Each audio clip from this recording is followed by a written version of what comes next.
Mirror's Edge Catalyst is one of the best games that I have ever played. And it is also easily one of the most underrated games that I've ever seen. And while I know these are bold claims and bold statements, allow me to explain. Mirror's Edge Catalyst is one of those gems that only your friend's friend would say that he loved and would always recommend it to everybody that he knew, but nobody really knew anything about it. If you were to ask anybody, hey, have you played Mirror's Edge? They would say, no, what's that? Well, I am that friend of your friend, and I'm here to tell you about Mirror's Edge Catalyst. So sit back, relax, and let me force this amazing game into your brain for the next few minutes. So we need to start by taking a look at Mirror's Edge 1, so that way we can see how the franchise started and how it went from a great concept but kind of lacking content to a fully realized idea that is just an incredible experience from start to finish. Mirror's Edge 1, like I said, was a great concept, and for 2008, it was a really out-of-the-box idea that only games like Prince of Persia or Assassin's Creed came close to. But Mirror's Edge came out after all of those and aimed at a different type of parkour. Mirror's Edge focused around fast-paced, momentum-based parkour and freerunning. You could choose any path forward towards your objective, and your goal was just not to lose speed and to not fall off of the rooftops. And Mirror's Edge was also a first-person game as well, whereas the other games were all third-person games since it was typically riskier, or is riskier, to make something like parkour in first person due to the inherent motion sickness that people might endure playing the game.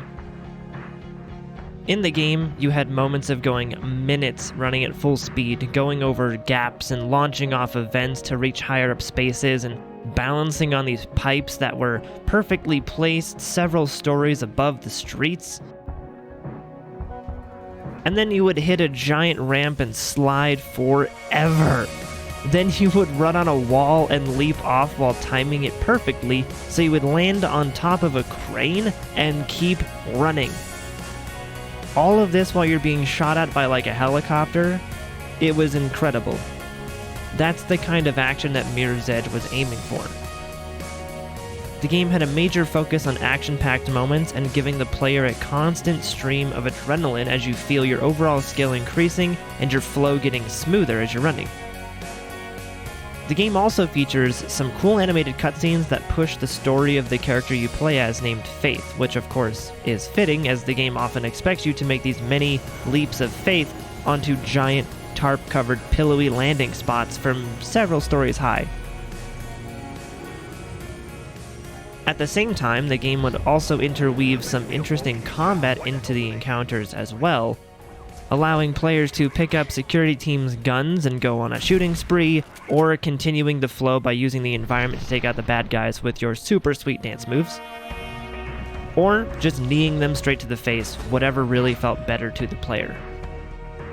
And the game also featured yellow bags that you could pick up in each area of the world along the journey, acting as collectibles that you could then later view in the main menu for such things as concept art. But if there's all this cool stuff, why did I say that Mirror's Edge 1 was just a great concept? Well, that's because the game was only about 6 hours long on average, and the story was ultimately not the greatest in the second half. And the only form of side content that you had was the light collectible hunting you could do with the yellow bags. So there was a severe lack of depth to the game, and the player base felt that no matter how smooth the controls were for the time, or how fun it was to feel like a free-running parkour vigilante, the game just didn't have enough in it.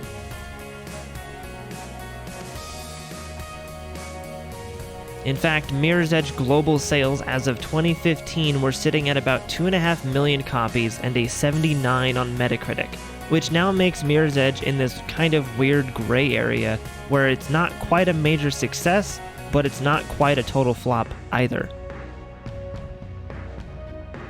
The game had a very dedicated fan base and glowing reviews, but the game also had its fair share of naysayers and people who felt the game was just too shallow. But then came Mirror's Edge Catalyst. Mirror's Edge Catalyst took everything that the first game had built and improved upon it. It turned the fast-paced corridor parkour game with limited side content into a sprawling open-world game with a massive map. Time trials that let you compete against the world for the fastest time on a run, way more collectibles to grab, each of them with their own little mini parkour puzzle that you need to kind of figure out in order to acquire them, more intuitive combat, and a much better story with high-quality cutscenes. Catalyst took no shortcuts, and it gave us an incredible experience that does not remove the original vision that they set out to make from the first game. It's still a fast-paced, free-running parkour game with super smooth controls and fluidity like no other game. Comboing parkour with fighting is much more natural, and the overall polish that they gave this game really shows at every turn. In fact, the developers actually stated in some interviews that the goals that they had for Mirror's Edge Catalyst were so ambitious and such a big step forward, not just for the game series that they wanted to create, but for games as a whole for that time period, that they couldn't release the game for the current gen consoles, the Xbox 360 and the PS3. They would need to wait for the next generation of consoles, the Xbox One and the PS4. Which just shows how passionate these developers were for this idea that they had, this dream that they had in the back of their minds. And holy crap, did they frickin' deliver! Like I mentioned before, Mirror's Edge Catalyst features a huge open world, a world built entirely with parkour and action in mind. The map isn't the biggest map I've ever seen, it isn't like a GTA 5 or a Witcher 3, but for what the game is and the fact that the entire map was designed to be a freerunner's paradise, it's pretty impressive. You have so much freedom to go wherever you want, and the only thing that limits you is the player progression that you will encounter as well. The game features a pretty elaborate set of skills trees spread into 3 categories: movement, combat, and gear, which they all do as the names suggest. Movement focuses on giving the player more movement styles and abilities, such as faster pipe climbing, wall run jumping, or extending out your slide. Combat gives you extra damage against different types of security that you will find in the game, as well as new combat moves to take them out. And gear is probably the most game-changing one, since it offers things like a frickin' grappling hook, along with the ability to disrupt enemies and uncovering your map easier. The only unfortunate part about the skill tree is that it's sort of a double-edged sword here. The player is given the freedom to put points wherever they want, but there are certain parts of story missions that either require certain skills or feel much more clunky without certain movement skills.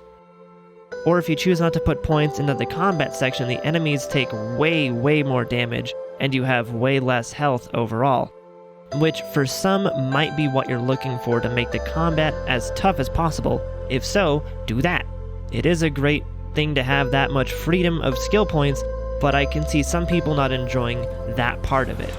I myself loved the skill tree system, and I didn't really encounter much issue with the game progression or clunky feeling since I went movement and combat first.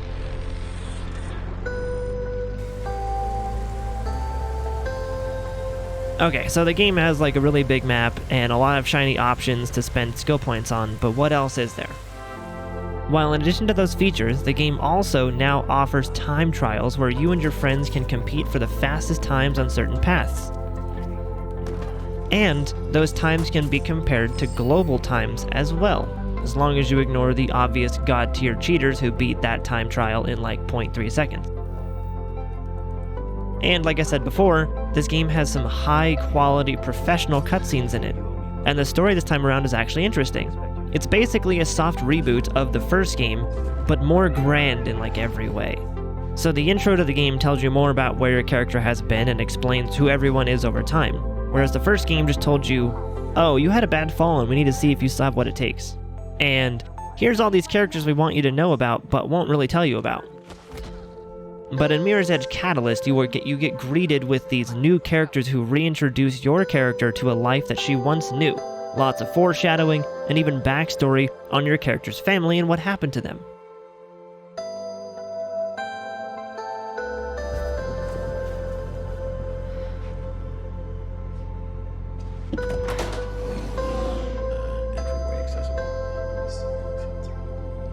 She is a very angsty young woman who is very rebellious in her way. She's trying to free the city and free people, and she's being like a back alley messenger type person. It's pretty cool.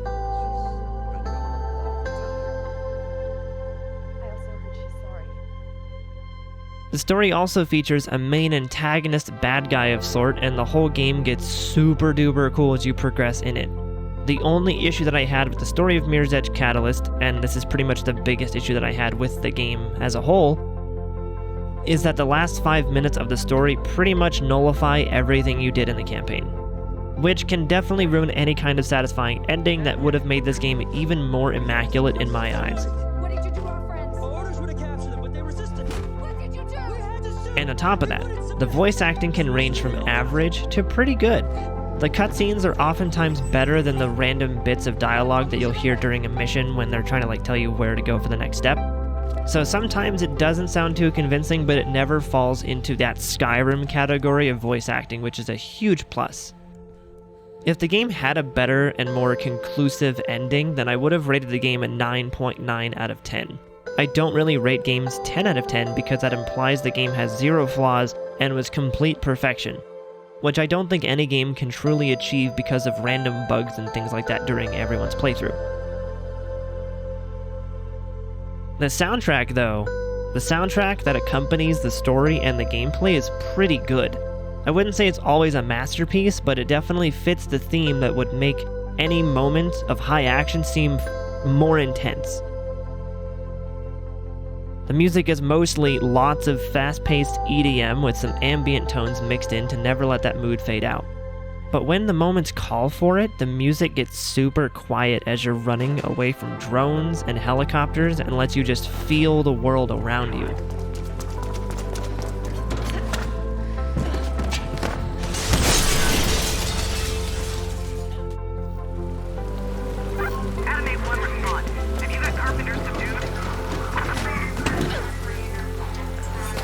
You hear the crunch of the gravel as you're running on it, or the squeak of the glass.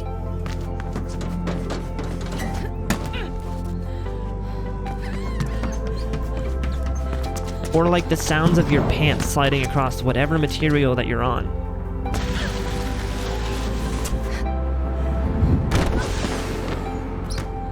You know, like the little pitter-patter that you hear of your hands slapping the wall as you're running up it. The sound design in general is just really good in this game. It's really impressive.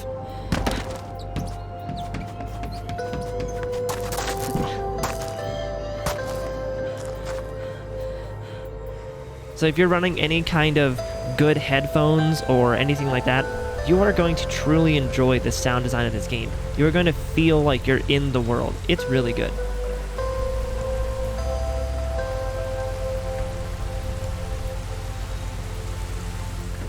The combat of this game has seen a major improvement over the first game, and it's honestly pretty good even when you compare it to other first-person action games, and even newer games. Looking at you, Skyrim, the combat will not be a Dark Souls-esque experience, but more of a fun, dynamic style of combat.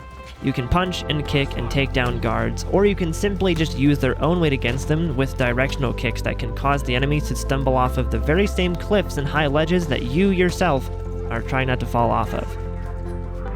The enemies are not super tanky with massive health bars, and the enemy variety isn't hugely impressive, but it is diverse enough to where a combat zone can feel like it has layers to it.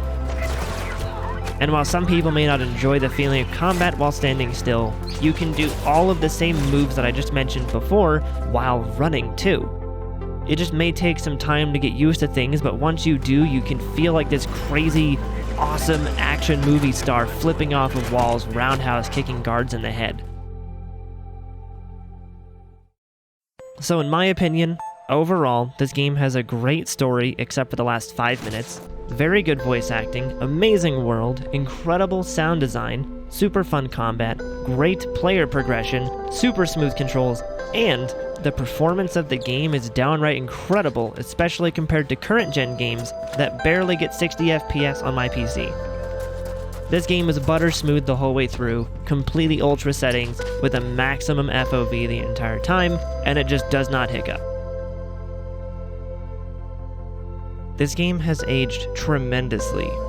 Mirror's Edge Catalyst is a 2016 game, and it still looks this good on PC at ultra settings. The visuals are remarkable, breathtaking and jaw-dropping in almost every spot in the game. And it will almost certainly make you forget how old this game actually is.